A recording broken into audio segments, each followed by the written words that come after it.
Saudari-saudara yang terkasih di dalam Tuhan Yesus, marilah kita berdoa, doa yang diajarkan oleh Tuhan Yesus sendiri. Dalam nama Bapa dan Putra dan Roh Kudus. Amin. Bapa kami yang ada di sorga, dimuliakanlah namamu, datanglah kerajaanmu, dan jadilah kehendakmu di atas bumi seperti di dalam sorga. Berilah kami rezeki pada hari ini, dan ampunilah kesalahan kami, seperti kami pun mengampuni yang bersalah kepada kami. Dan janganlah masukkan kami ke dalam pencobaan, tetapi bebaskanlah kami dari yang jahat. Ya Roh Kudus, hadirlah saat ini untuk memimpin dan membimbing kami dalam membaca firman Tuhan Yesus dan merenungkannya, sehingga kami dapat mengerti maknanya dan dapat kami laksanakan dalam hidup kami sehari-hari di tengah masyarakat kami.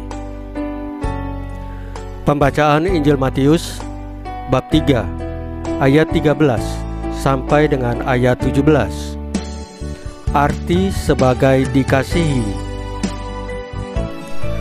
Ketika Yohanes membaptis di Sungai Yordan, datanglah Yesus dari Galilea ke sana untuk dibaptis olehnya.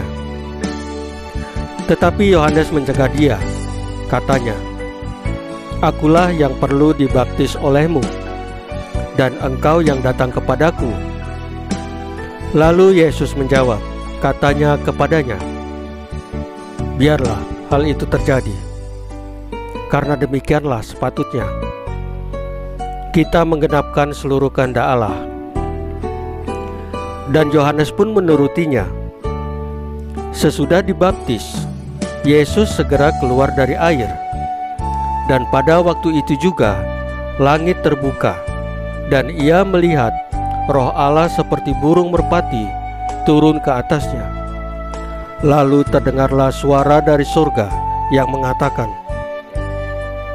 "Inilah anakku yang kukasihi, kepadanyalah aku berkenan." Demikianlah sabda Tuhan, terpujilah Kristus. Saudari-saudara yang terkasih di dalam Tuhan Yesus, hari ini kita merayakan pesta pembaptisan Tuhan. Di dalam bacaan Injil hari ini, kita menemukan kata-kata yang indah, yaitu, "Inilah anakku yang kukasihi, kepadanya aku berkenan." Pertanyaan yang dapat kita ajukan adalah, apa yang membuat seseorang disebut sebagai anak yang dikasihi?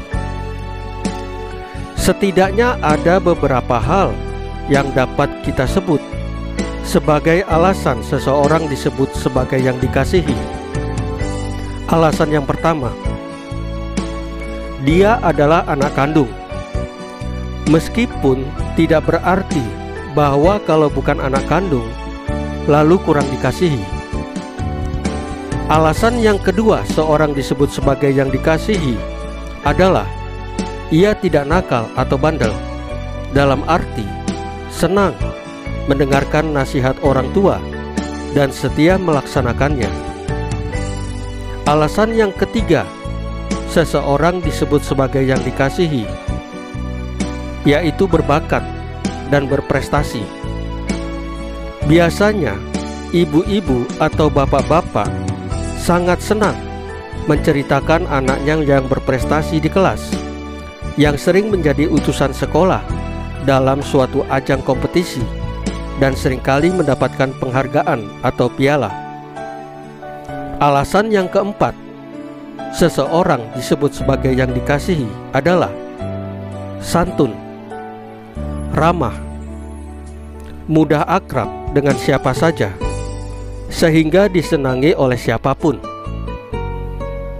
Lalu hal yang kelima, alasan seseorang disebut sebagai yang dikasihi adalah rajin dalam banyak hal, sehingga bisa dengan mudah membantu mereka yang membutuhkan.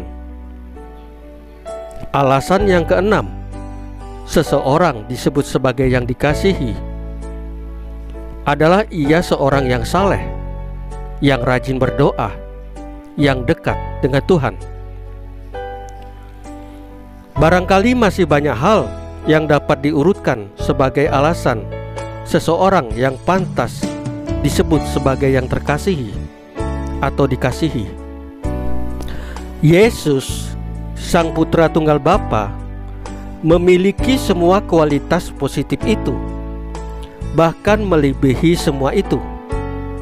Karena Yesus datang untuk menggenapkan seluruh sabda Tuhan, seperti yang Yesus tegaskan kepada Yohanes Pembaptis, yaitu, biarlah hal itu terjadi, karena demikianlah sepatutnya kita menggenapkan seluruh kehendak Allah. Saudari-saudara yang terkasih di dalam Tuhan Yesus, marilah kita berdoa. Ya Bapa yang Maha Kasih, jadikanlah kami anak-anak-Mu yang hidup, dan bakti kami berkenan kepadamu. Salam Maria, penuh rahmat, Tuhan sertamu. Terpujilah engkau di antara wanita, dan terpujilah buah tubuhmu Yesus.